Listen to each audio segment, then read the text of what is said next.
Welcome to our Entrepreneurship Council meeting for October, and very happy to have those that are joining us in person and on the recording and on Zoom as we continue to do this hybrid approach to our council meetings. Very happy to have again back Brad Schneider, CEO of the Growth Coach, here with us to talk about as a business owner, learning how to be a salesperson, but not that salesperson, and what that means, which I think is an important topic. Well, we continue to figure out how to advocate for ourselves as entrepreneurs. With that, I think I'll hand it over to Brad. Sounds good. So just one more thing before we get started. Depending on when you get this, our Regional Business Expo with the Delaware Chamber is coming up next week, October 28th, Thursday, free to attend. And we're hoping to have upward of 200 plus people at that, lots of exhibitors and some great networking. So if you haven't signed up yet, please, I encourage you to check your email or call the chamber and get signed up for that so you can attend a really good, fun, free beer, free food, free wine, networking event at All Occasions Catering, October 28th from 4 to 6:30. Thank you. Now, and I'll have a table there. You can stop by and meet me along. That's right. That's right. Cool. Do we have anybody online right now? One call in. Okay, yes. Good deal. So I just wanted to make sure I was trying to accommodate and incorporate everyone along the way. So as Matt said, my name is Brad Schneider. I own a company called The Growth Coach. We work with businesses of all sizes, solopreneurs up to some small and mid-sized businesses, and we typically help businesses in one of three ways. And I guess I probably should qualify business because we also work with a lot of nonprofits too. But with that, we help business owners and leaders get more and build more capacity for them to be able to get more things done. We also do the same thing for their leadership teams and help their folks that are working as leaders be able to get a little bit more done and be more successful, more efficient with what they're doing. And then the third thing that we do, which is really germane to today, which is we help businesses figure out how to bump up their revenue and bring a few more dollars into play. And so when Matt said that your Entrepreneurs Council had me to have a little bit of discussion, I thought I'd talk about a topic that I see all the time, especially with my smaller entrepreneurs, which is they get excited about starting a business. Maybe they're the landscaper, maybe they're the computer programmer or whatever, and they're doing their thing and they enjoy what they're doing. And then when they get started, they probably have some friends and some family and some connections that help them get some of the contracts and those first opportunities. And then what typically happens is after that first layer, then it's like, okay, now I have to sell a little bit. I have to be a bit of a salesperson. Most people don't think when I'm starting a business, I'm going into a sales business that allows me to do what I love to do. They think I'm going to get to go do what I love to do. And so one of the interesting things that I've found in working with folks is that one of the challenges that they face is they're always afraid of becoming that salesperson or being perceived as that salesperson. So I thought I'd talk today a little bit about kind of what it means when those kind of thoughts get on our head, and then compare that to some characteristics of great salespeople. And then if you're one of those people that struggles with that thought and you're thinking about your worries about being that salesperson, want to try to compare what are the characteristics of good salespeople that everybody talks about, and then what some of the characteristics of a lot of the people that I talk to that are afraid of being that salesperson are and what that looks like.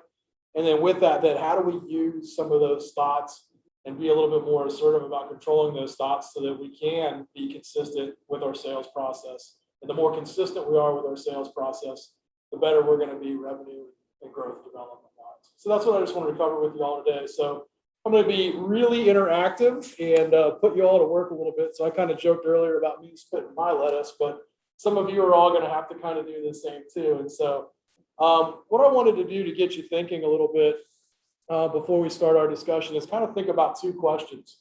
And the first one here is, what negative thoughts or feelings hold you or those you work with back from being effective salespeople? So I want you to think about that question, and whether it's you yourself or other people that you know that are really good at what they do, but they hesitate to sell. What are some of those thoughts or feelings or things that you hear them express that maybe hold them back? And then the second question is, what are the perceptions of other salespeople that you have, and how does that influence how you behave as a salesperson? So I just want you to think a little bit about that. Like, what are some of those things that if you struggle with this topic a little bit, that maybe kind of holds you back? And then what are some of the other things or concerns or kind of being that salesperson, if you will, that maybe you think about or worry about, and you think about when you're trying to become the salesperson that you want to be? I'll give you a second to just jot down a couple of those thoughts, and then we'll talk about those things here in a second.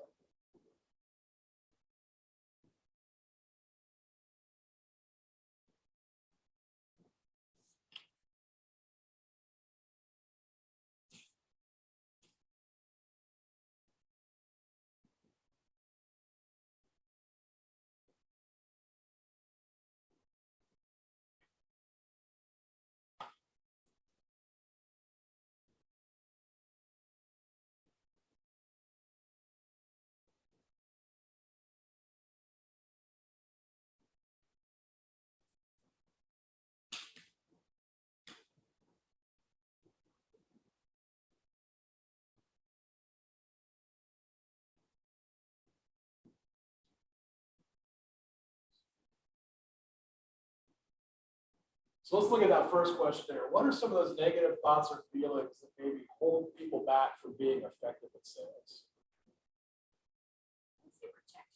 Okay. They're afraid they're going to be rejected. I would agree. That's a very common one that I see. Frank, what were you going to say? Same thing. Okay. So, if you don't want to get a no, don't bother asking. Sure. Right? I don't have to hear the result or the truth or the final outcome if I don't ask, right?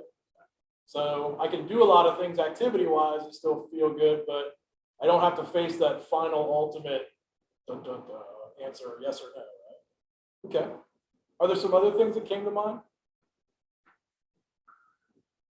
Sometimes I think it could be the confidence, not in your product or your service, confidence in yourself.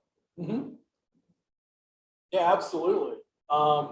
I talk to a lot of people that get hung up about, am I saying the right thing, right?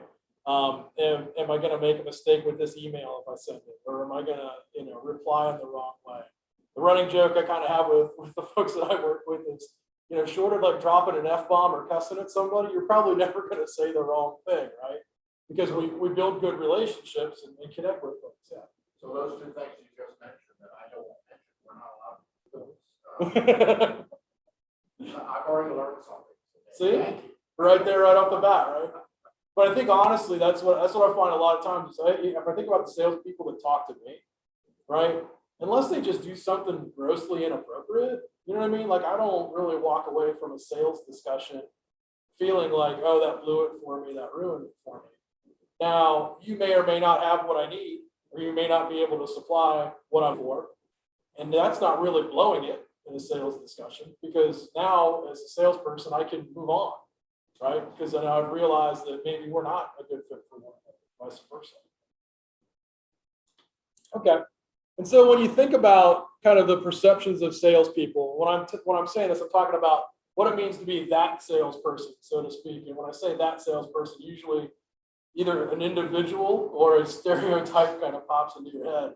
But what are some of those things that people see in those salespeople that maybe also hold them back from maybe being as assertive as they could be in sales situations? I picture those telemarketers that won't take no for an answer. Mm-hmm. Right, and they have to get their 3 asks in, right? And like it doesn't matter what you say, like they're just going to kind of hit you again. Yeah, so we don't want to come off that way with anybody, right? We don't want to be seen as, I'm really not listening to you. I'm doing what I'm supposed to do, and I'm going to keep pushing you until you either hang up on me or maybe, God willing, you say yes, right? Okay, I would agree. So that whole telemarketer world, I think, influences how people look at themselves potentially as salespeople, especially if they've never really had a lot of experience selling before, which most entrepreneurs don't necessarily when they're going out to launch a product or a particular service. What are some other stereotypes of that salesperson that comes to mind that people say, gosh, I don't want to be like that? The one that won't leave. When they Can't take show a up- hint, right? They show up and they just don't go away. Right. Absolutely. Frank, you say something? I think all of us, I'm sure, including the folks online, are exposed to the used car sales. Mm-hmm. Right? And they're probably all good people. I know there are good ones out there that want some of those cars, but I've run into some cases Sure. And one of the things that I found was that Mike's little brains and the financial strength of the family, feelings, these things together. She would ask a question and he would turn and answer me. Mm-hmm. And they're out there. Yeah, they are. Have that exposure. We had that the same time, the last time my wife bought a car. What do you want? You're really talking to the wrong guy. That's, and you just blow it. Yeah, no doubt. Yeah, so anybody online, anything you could think of that you'd want to add to that in terms of the things that we look at in stereotypical salespeople that we say, gosh, I don't want to be that, or I don't want to be perceived that way? I just found out she's driving, so she may not be able to fully answer. Please drive safely, and we can catch up later with your thoughts at another time. So no worries there. So Frank, it's interesting you mentioned used car because that's the name I always hear, right? And I feel horrible about this because actually I have a really good friend who's a used car salesman. And honestly, in the last year to 18 months, if you've needed a car, having a great used car guy is like worth their weight in gold if you've been on the used car market anytime recently. And so I always hesitate because I'm like you, right? It's like, that's what I hear is like a used car salesman. And I always think of my buddy Rich and I'm like, gosh, he's not like that guy, right? But that's the perception, right? And those perception are they're pushy, right? And they're pushing onto you maybe something you don't necessarily need, but it's something that they're trying to sell. And then maybe they're trying to hide something from you, right? You know, I know there's something wrong with this car, but I'm gonna sell it to you anyway because I got to get this moving and I got to move it off my lot, right?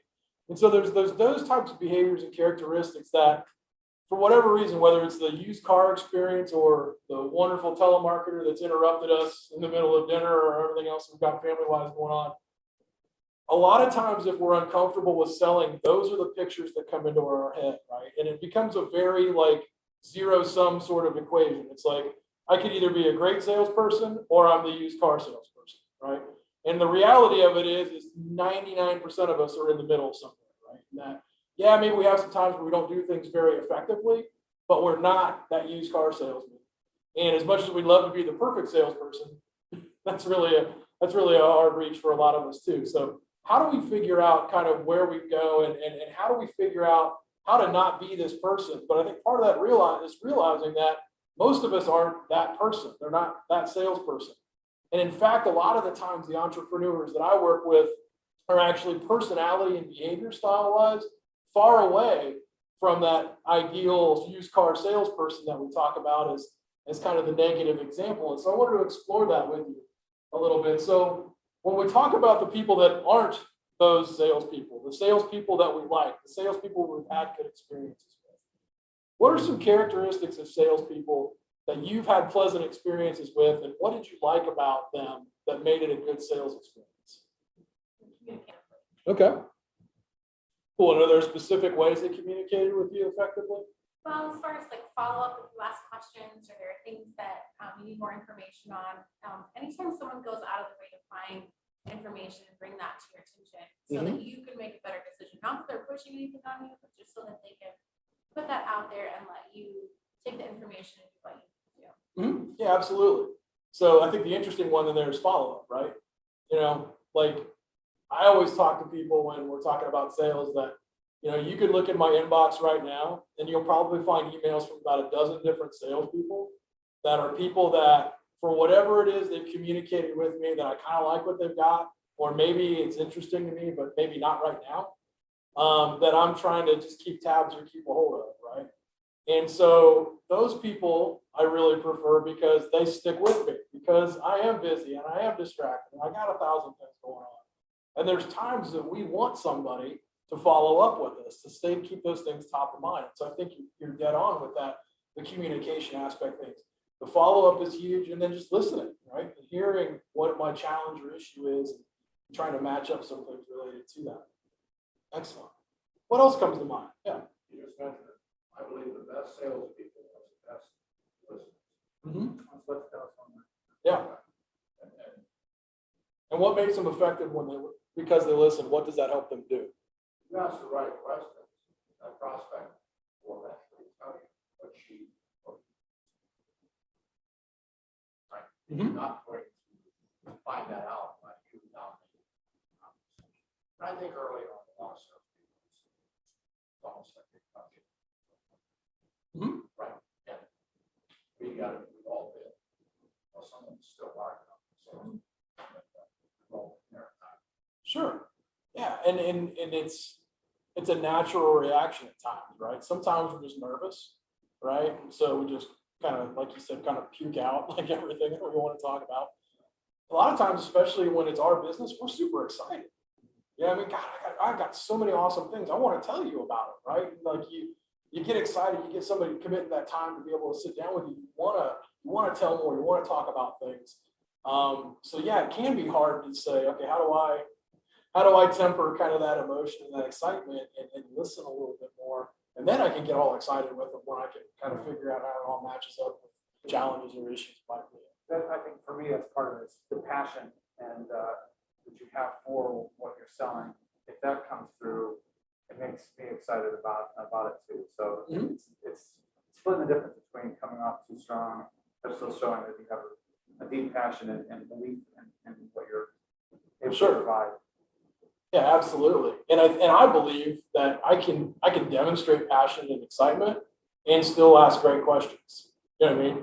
The questions that I ask and how I listen, how I engage in people's stories can definitely bring those things out without me having to tell kind of what's going on with me or my product or service or things of that nature.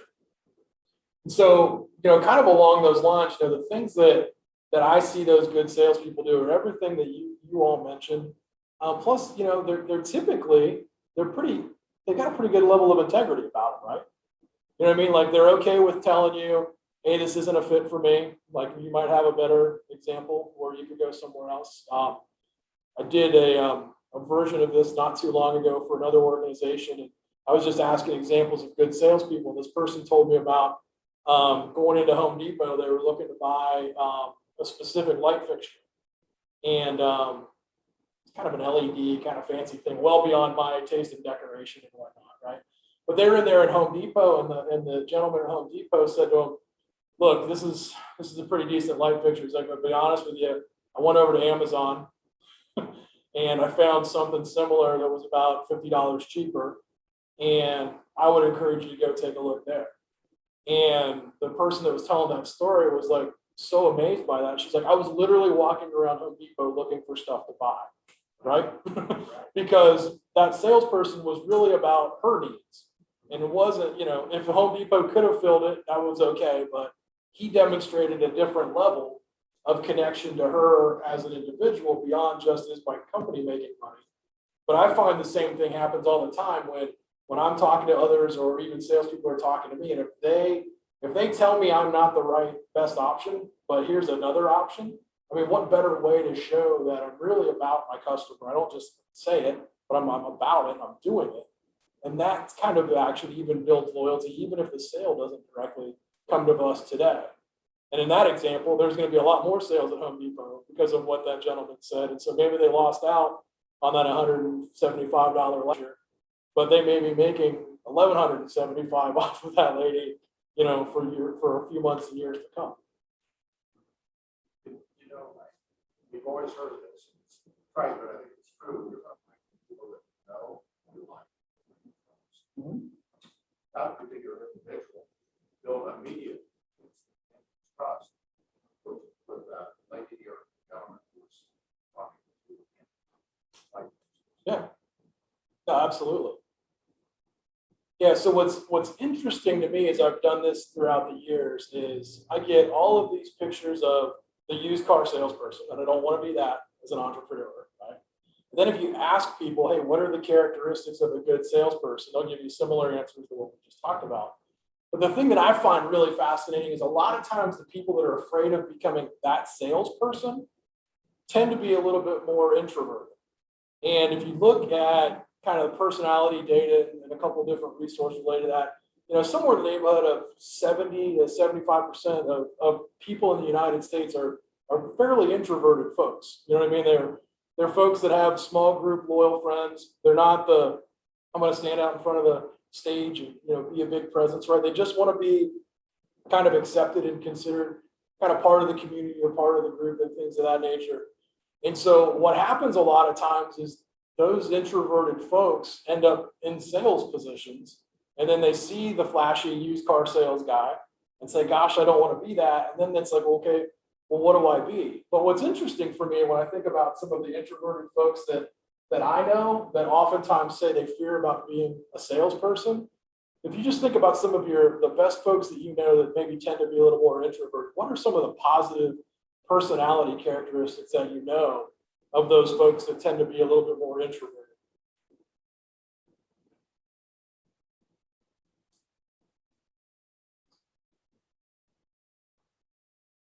Honesty, Mm-hmm. integrity, Yeah, seeking to please. yeah. I would agree with those.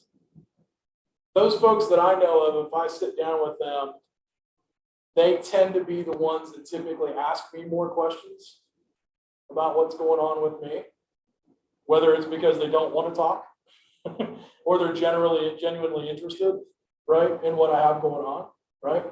So they like to be in that position to be listened to. They're often some of the folks I know that, in my experience, that enjoy being called upon kind of as a reference or as some sort of resource, and they like to help out. They like knowing that they gave me some information, that they were able to help me in some small way. It doesn't have to be some, huge, overtly, graphic fashion of trying to help me out. Like it's not a 50% discount or anything like that, but just the notion that I helped you solve a problem, or I helped you maybe get a little further down the road with whatever it is that you're trying to do. So, I mean, if you think about some of those folks and those tendencies, and we talk about things about like listening, and we talk about trying to be purely interested in the other person and building trust with them and trying to support them, doesn't that list sound an awful lot like the list we just talked about on the previous page of the best salespeople that we like? And that's what I find is if you look at a lot of the details and a lot of the things that people talk about, and I just pulled out a few of the greatest hits from my times. But on that left side there, the ones that feel like a used car salesman, they're perceived as being too pushy, right? Or they're that salesy person. They're slick talking and things like that. That they're seen as just looking for the sale, right? These are all those negative things that we think of when we think about being that salesperson. Or sometimes, being that used car salesperson is just awkwardly asking for a sale when it's not the right time, right? Or just pushing or being too pushy, or like you mentioned before, the one that never leaves, right? Those kinds of things. So those are all behaviors that kind of pushy or that negative salesperson is. But the tendencies of people that use that language that I find, they are the good listeners. They are the relationship builders that I know. They may be uncertain about themselves, back to your confidence piece. And I think sometimes it's uncertain about even the value that they create. How valuable is it? And I think a lot of times, because these folks are typically fairly humble, they even understate the value that they deliver, either in a relationship or with a product or service, because they don't think of it as that important, or they don't think of it as that valuable.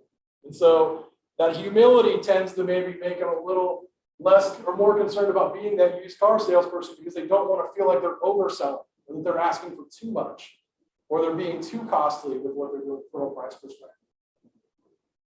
Some of them are saying the wrong thing. I mentioned that a little bit earlier, right? They're so afraid that if I pipe up or I pipe in or I say something, it's going to be the wrong thing that's going to anger or upset somebody, or even possibly ruin the opportunity.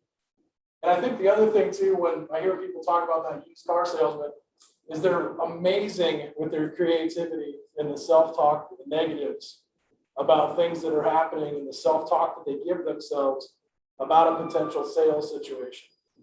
And what I mean by that is, think about somebody that maybe is in your voicemail right now that you haven't returned their phone call yet, right? It happens to all of us, right? Somebody calls us, we're busy running around, or maybe it's an email, and not that we don't want to talk to them, we just haven't gotten back to them. What are some of those reasons why we don't necessarily get back to them? You tired? Time? Yeah. I'm tired. We're tired. Maybe you're tired, right? Priorities. You got priorities, right? Get different things to think about. Frank, you were going to jump on one? Well, I was just going to say, maybe you know what they're after, and you don't want to get involved for a couple of reasons. Maybe you don't want to tell them no. concerned that they're gonna take you down a path necessary to go down. Okay. There's a lot of different reasons. Sure. Right.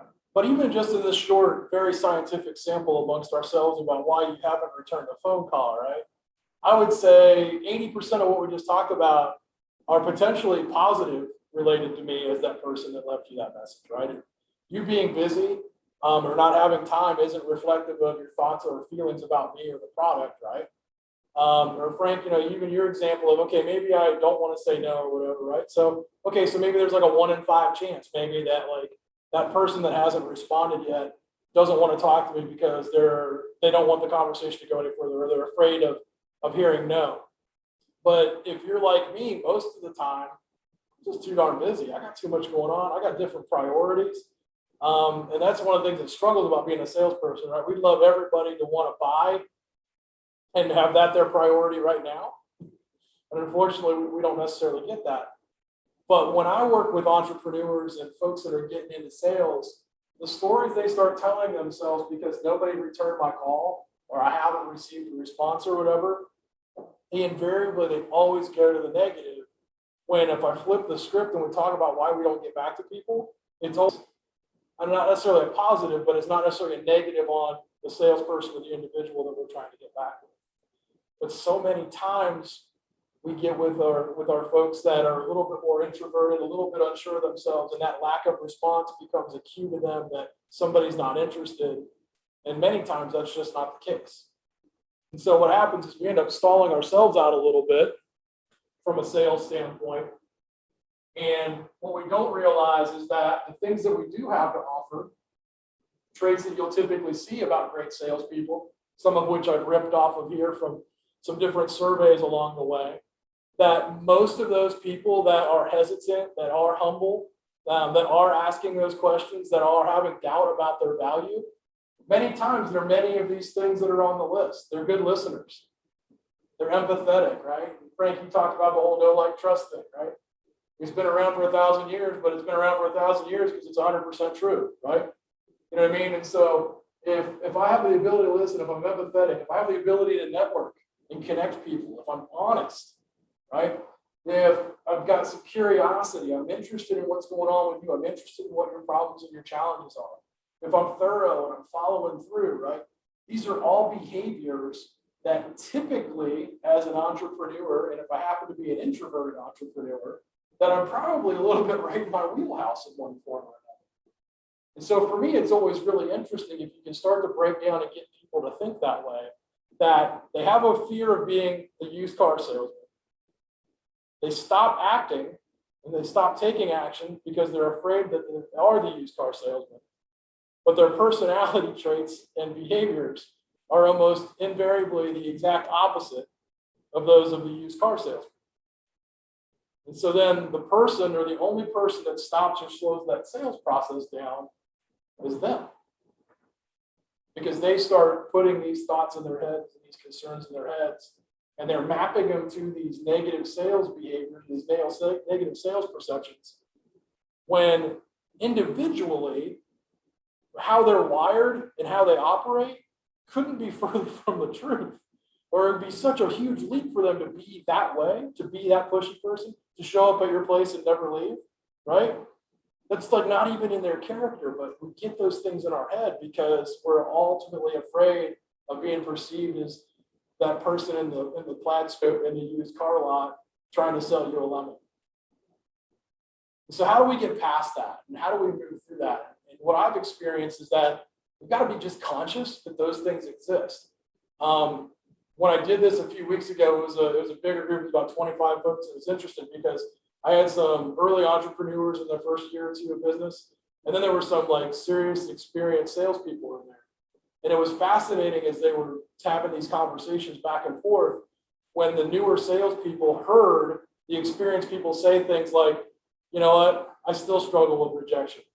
You know, I still know I'm going in, I'm looking at my call sheet, and I'm going to hear 12 no's today, and I'm hoping for a yes. You know what I mean? And so like these things don't go away no matter how experienced we are, no matter how effective we've been in the past as a salesperson. Those things are always present. So how do we stay focused and attentive to the fact that they're going to exist and how do we move past them? And so I thought I'd just show one little tool and trick that helps work for me. And so what I wanted you to do is just brainstorm for a couple seconds on the next page here. When we talk about how we be persistent with sales, the biggest thing for me about sales becomes about limiting beliefs. And what are those things that are in my head that I currently believe about me as a salesperson that maybe hold me back from taking action, right? They haven't responded to me 3 times, so I believe they're not interested. Therefore, I'm not going to take any more action. COVID's out and about, and nobody's going to be out talking or networking. So I'm not going to go to the networking event because I believe it's going to be a fruitless exercise, right? We all have these limiting beliefs that pop into our head that stop us from taking action that we know are good things that can help us grow and develop our business. So what I wanted to do is just give you a couple minutes and think about a few of those that have popped in your head over time. What are some of those limiting beliefs that you think about in a sales situation that happened for you that cause you to stop from doing something, stop from taking action? And I'll give you a couple minutes just to jot those down on the slide there for you so you can kind of record those thoughts that pop into your head.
So it looks like everybody's got a couple of those limiting beliefs jotted down. So the interesting thing about limiting beliefs is that they may be true or they may not be true. And we always, with our limiting beliefs, believe that they're true as a natural instinct. We go right there and we believe those things and we look for things to reinforce things. But they aren't always true. And so one of the things that helps us take action is when we can create some doubt about those limiting beliefs. We can start to see some possibility that works around that limiting belief. And that's what I want you to do. That was on that next page. So I want you to think about something about that limiting belief. And I'll use the example of, you know what, I've been touching base with this person for weeks and I haven't heard back from them. So I believe they're not interested. Pretty common belief, right, when it comes to sales and connecting with folks. But if I stop and think about that and I say, you know what, I'll just use Matt as an example. You know what, Matt could be really busy with things going on right now. Matt had a baby not too long ago, which may be keeping Matt from getting back with me. Matt may or may not have a baby that is not sleeping very well, which may or may not be keeping him distracted from potentially getting back with me, right? Now, all of those things that I just mentioned, I happen to know they're true because we were talking about before we got started today, but they're all plausible, right? There are things that happen to people in real life that maybe keep them from getting back with us. I mean, I'll give you a real life example for me that's just happened in the last couple of weeks. I have somebody that I talked to literally, what was it, March? Yeah, so it would have been 7 days before almost everything shut down in COVID. She wanted to do a 5-figure project with me, which in my world is a big deal, right? So we're all excited, we're all geared up. She's in a public kind of health services market. We're like, okay, next week we're going to get together, talk about details, put a name on a contract, get rolling, right? Boom, everything shuts down, right? And I don't hear from her for like 6 months, right? And so like at first it's like, okay, I understand, right? We're all like kind of lost and whatnot, figuring out where we're going. But every now and then I'm trying to continue to ping her. And then admittedly, I kind of got to the point after about, I don't know, 14 months or so, like, guess this thing just isn't going to really happen. And then 3 weeks ago, at a chance meeting somewhere else, where I totally didn't expect to run into her, she's like, you know what? It's been killing me that I haven't gotten back with you. And I want to go and grab a cup of coffee with you the first week in November and talk about starting that project that we never got started, right?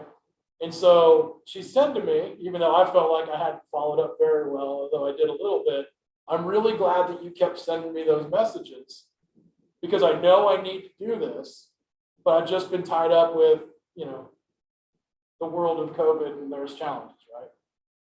And so if I'd have given in the limiting beliefs, which were COVID means we'll never be able to do this.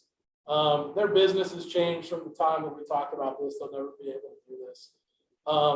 You know what? She's really not interested at this point, right? I mean, those are all things that all popped into my head. But by giving myself other alternative thoughts about, yes, keep pushing, yes, keep asking, even though, just like all of my clients, I don't want to be seen as the nag.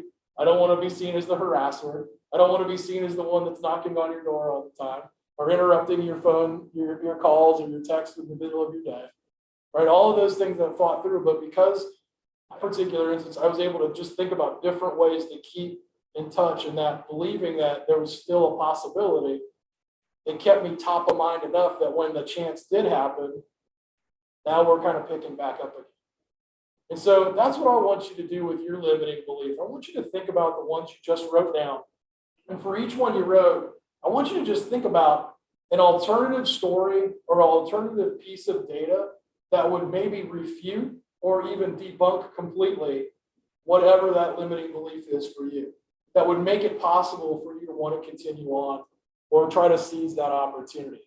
So think about whatever that limiting belief is, and then take a moment and just think about some of those alternatives that could also be true that could debunk that belief that maybe they're not interested, or they're too busy, or they don't have enough money, or they don't have the right budget, or whatever it is that came to mind for you.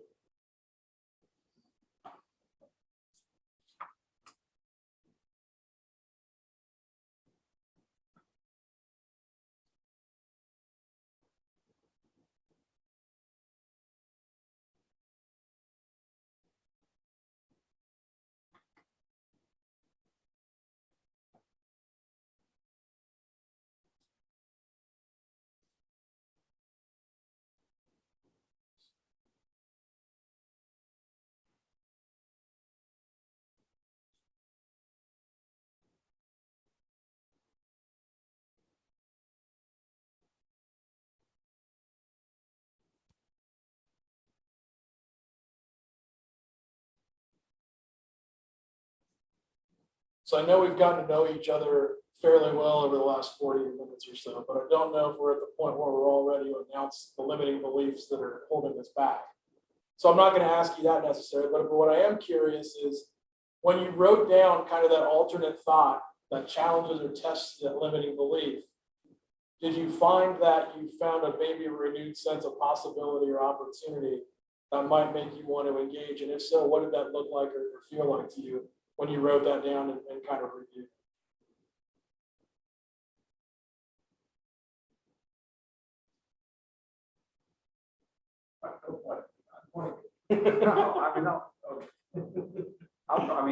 Your story more than anything was helpful to know. It's like you said, it's very hard to know whether you've gone too far, or if you're getting past the gatekeeper, or if it's the right time, or if the right person isn't in place.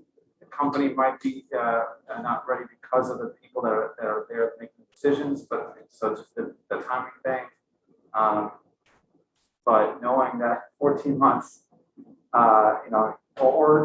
it's, or they're not even opening their emails and not getting their voicemail messages. Something's getting lost there. You're right, you never know. And certainly can have doubts on that, but that's just very interesting how long that took, how much faith you had to have that something might happen afterwards. I appreciate that. And then I think of it in this context of how many times did I have a reason to say, just forget it. Don't send her an email. Don't call her. Don't leave a text message, right? I mean, there were ample opportunities. And trust me, I felt that way. Like, am I really being the nagging used car salesperson at this point, right? Yeah. I think at this point with these, first of all, they can take a time out and ask yourself, do I believe in my product? Do I believe in my service? Do I think it helps people or companies along? Hopefully you still do. If I believe in myself, then I can make things happen.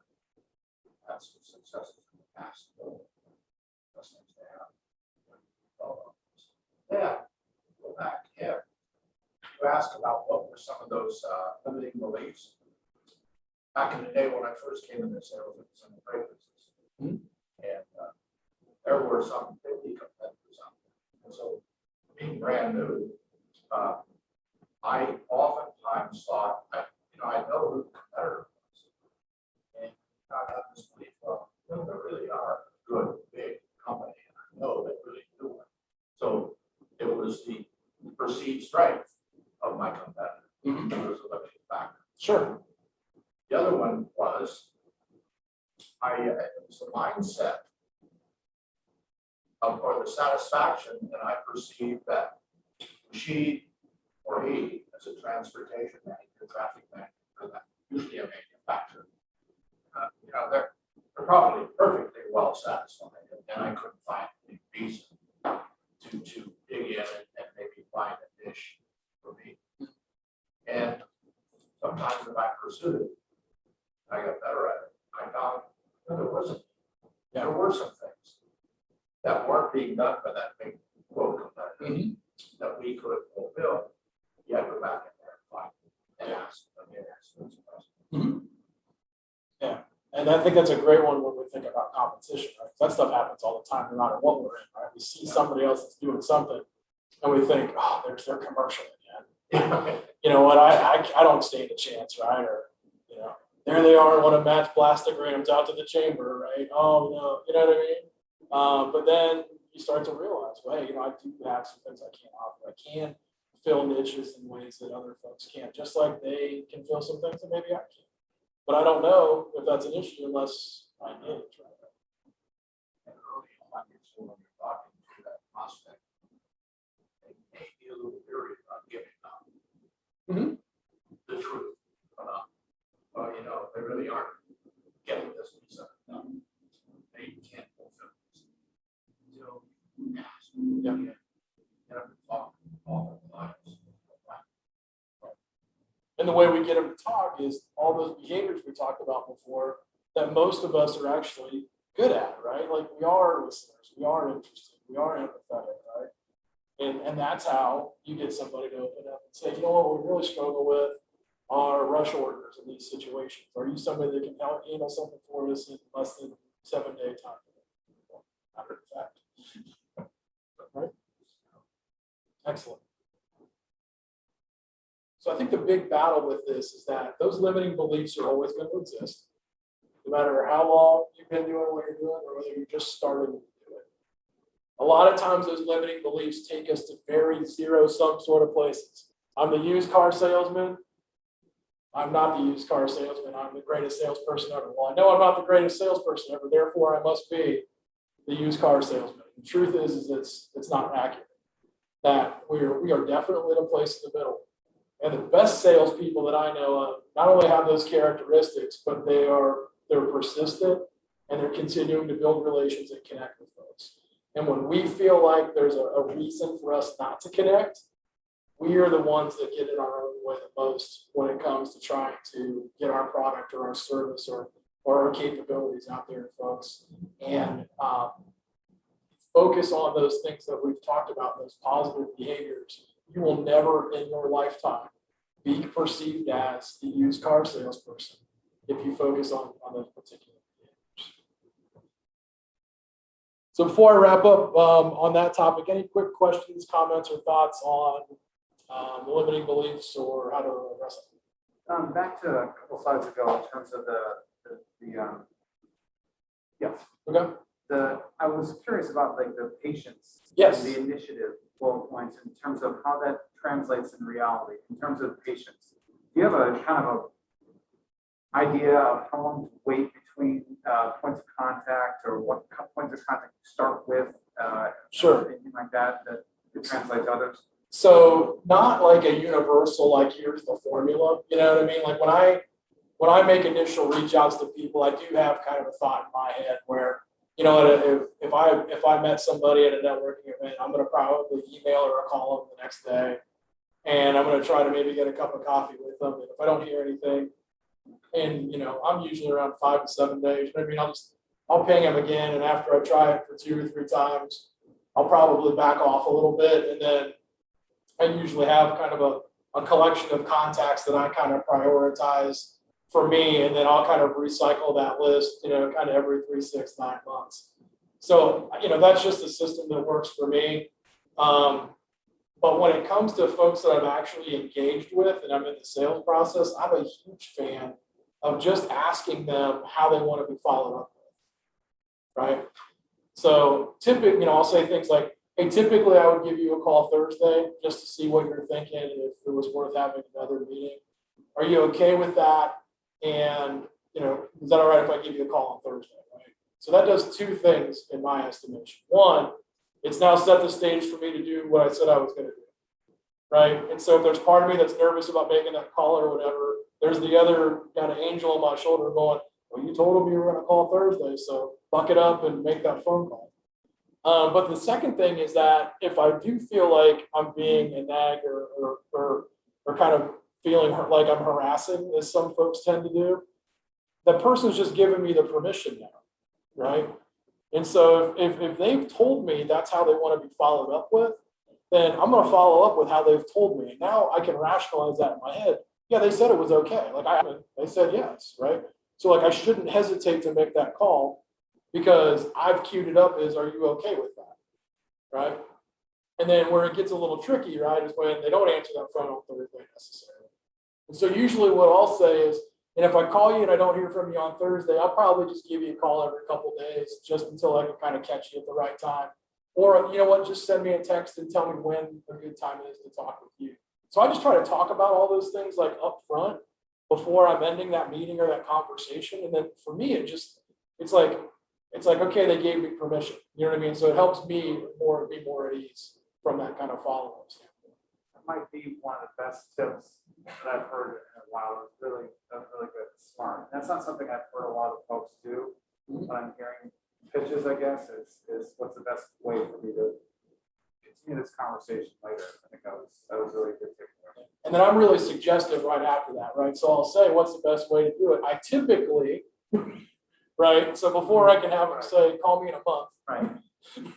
Right. Like I typically would call you back in a couple of days. Is that okay? And sometimes I'll get, you know what, I'm super busy with this or that. Can you call me back like on the 15th? Great. You know what I mean? Like that's because all I really want to know is that if I call you, we're going to talk.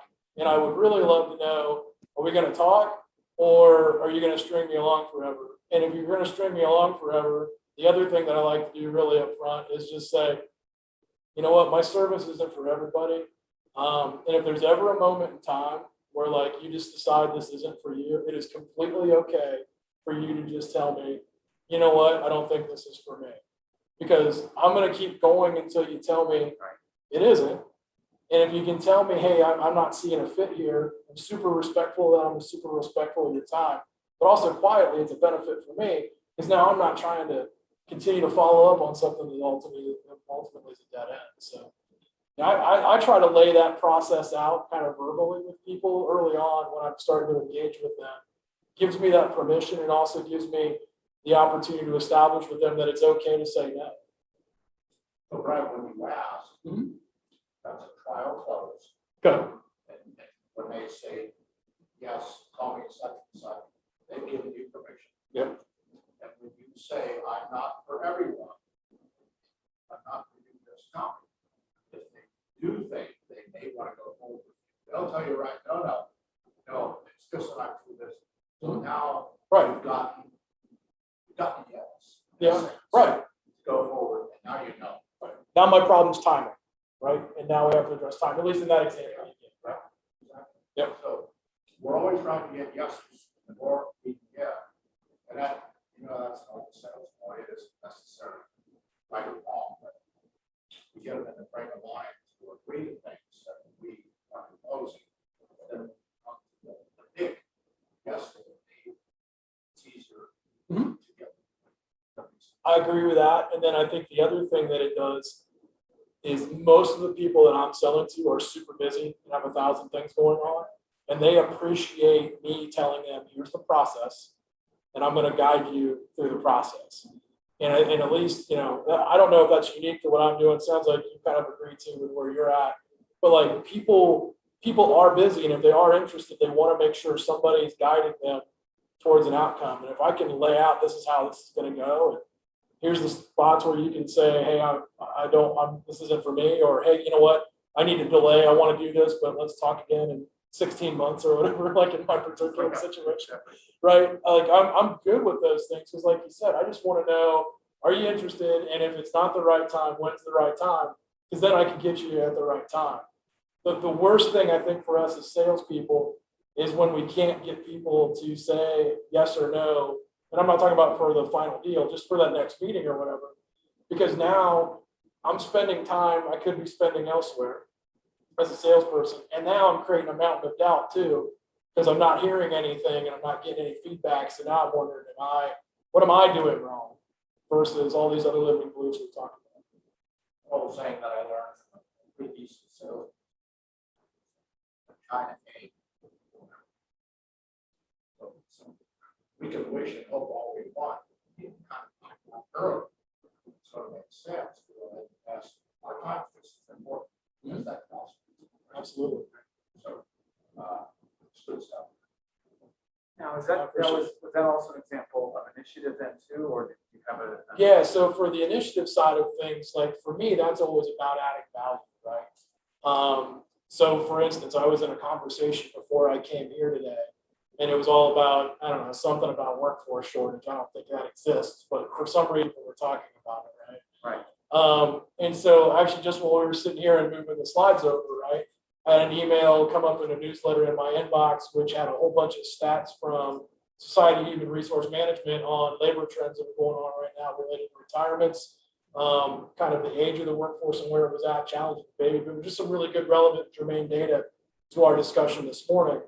And so for me, the initiative there was, you know what, we just talked about this 90 minutes ago, like, I'm going to stop what I'm doing. I'm going to send this to them because I want them to know I'm still in the conversation and I'm still part of what's going on. So for me, I always look at initiative as a salesperson. I'm always looking to find ways to add value, even if it has nothing to do with a quote unquote sale.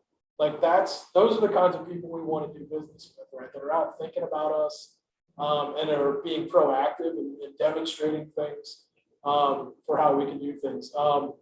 Even just in simple ways, I was kind of closing up an engagement that I'm going to do early in November with a client on the phone yesterday. And, she's like, well, okay, well, we, trying to recap here, we agreed to these dates and these times. I'm like, don't even worry about it. I was like, I had it all written up. I got the whole game plan that you can take to your board. I'm going to email it to you here. You'll have it in about 10 minutes. You know what I mean? Like, so me, those are the, I could have said, okay, well, we're meeting the first time on the 27th, you know what I mean? But no, it was, you know what, I got it. I'm taking the initiative. I'm taking control. I gave you the document. You can take and run with it. So that initiative to me is about how do I continue to find ways to give and add value? And then the patience for me is staying out of your head a little bit. And then honestly, just listening where folks are, if they are busy and they're telling you it's my busy season right now. Okay, I got to be patient. But part of being patient is that I'm going to come back to it. I don't just throw that opportunity away because I wanted them to buy now, but they're not ready until, say, after the first of the year. Great points. Well, thank you. So just really quick, the very last slide I just wanted to show you I talked a lot about behaviors today and talked about how behaviors can kind of impact us from a sales perspective. So one of the things I do is a lot of behavior assessments that help people kind of figure out how to overcome some of those tendencies that are kind of hardwired into them. And so if you're interested, that last page of the slide there has a link. You can go out there and take the assessment. If you want to just go look at the assessment on your own, have at it. There's also a link there too, once you finish, to set up some time with me. And I'll sit down for 6 with you, either in person or on Zoom. And if you've got some specific questions about your data, I'll go over with it for you. Or go over with it for you and just answer some questions that you have about kind of how we can use that data to help you improve. And that's all included for you all for just taking some time to participate today. So, so thank you for that. And again, that's out there. Just click away and we'll we'll make take sure it from there. we share that with all the folks that you're, so we'll give you the link separately from this, and along with those that are watching the recording as well. Okay, great. If that's Yeah, that's fine. excellent. Brad, thank you again very much. Great presentation, some really good nuggets in there, and stuff that, hey, even we could use as a chamber. And thank you again for those here joining us and watching the recording.